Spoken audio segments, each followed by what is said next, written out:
Hi everyone, I'm Tommaso Albonetti and today I'm here to present you the Entrepreneurial Government Framework. We start with the explanation of the framework and a couple of words about the authors. Then we move forward and we go throughout each of the 10 principles of entrepreneurial government, and then we finish with the conclusion. The Entrepreneurial Government Framework is a new philosophy presented by David Osborne and Ted Gabriel in 1992 in their new book. This framework is a new philosophy that wants to reinvent the government and try to find a new way in how the government can work. David Osborne is an American author and consultant born in 1951, and he worked like senior advisor for Vice President Gore in 1993. Ted Gabler was born in 1941 and spent the last 35 years working in a different American city like public office.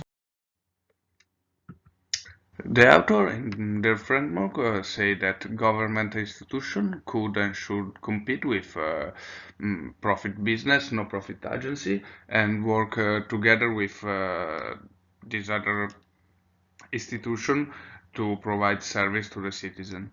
Every day, people and citizens want more quality and more choice of service provided by the government and institution, but the classic government, based on a complex bureaucracy, can't reach the need of the customer. So, Osborne and Gabler provide 10 rules and suggestions that the government should adapt to guide the transformation in a entrepreneurial government.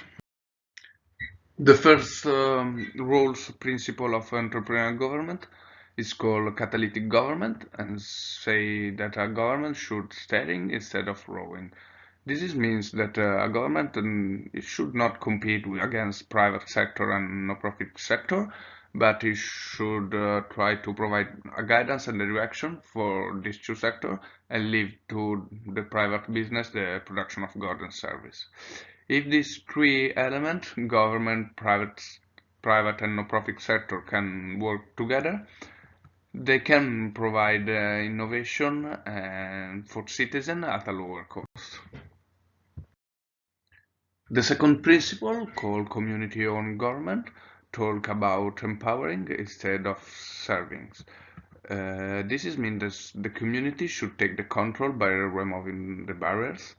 And if we can leave the control of the power to the community and to the people, should take the control of the process and move it follow their need.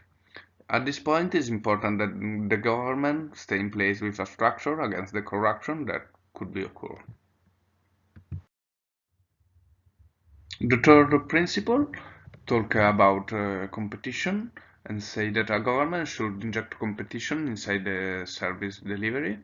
In other words, they talk about competition versus monopolies or public agency versus private company. The competition is really important for a government and for an agency. Also in the internal services, so a government should contracting out for the internal services, and the competition is very important for the citizen because allow the government to improve the quality and reduce the cost of the service.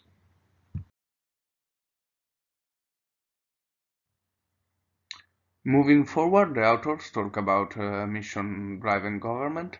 So a government should be transformed from a rule-driven organization into a mission organization and they talk about mission versus rules and budgeting. They say that the changes should be happen in two different areas, budgeting and personnel. And a government, when in a mission-driven organization, the employees feel the mission and the system will be more efficient, innovative, and flexible.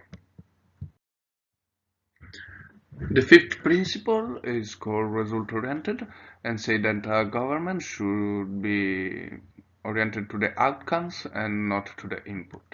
Is talk about a government that should measure the result and reward output and say that there is three principles three ways to measure the performance. The first one is to reward the high-performing employees. The second one is to manage the employees for the result. And the third one is an orientation to the budget in order to achieve quantity and quality. The sixth principle is called customer-driven government and talk about the needs of the customer versus the bureaucracy and say that the system should be user-friendly and transparent. It talk about the restructuration of the public system and the bureaucracy and say that should move from a provider of administration and service to a customer service. In the seventh principle, called enterprising government, Osborne and Geber suggest that a government should earn money instead of reduce costs. This means keep the taxes low down. They say that government should make profit from its possession and its land, that should charge the user when they use public service, and they should take decision and make investment based on the returns. And for one, and most important, they should work with the manager and turn they into entrepreneur. With the anticipatory principle, the author, as say, provide different examples of government that have incorporated various mechanisms to plan the future. The author explain how a government should prevent and plan the future in order to study and prevent the competition and offer always the best service to the customer or citizen.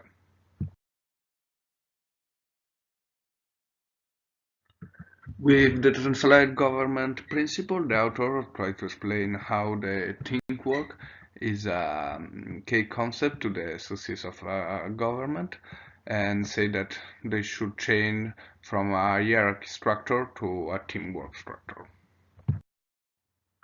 With the last framework called market-oriented government, the author explained how a government should use the market to create competition and reach the customer needs, and explain the meaning of social role of the market.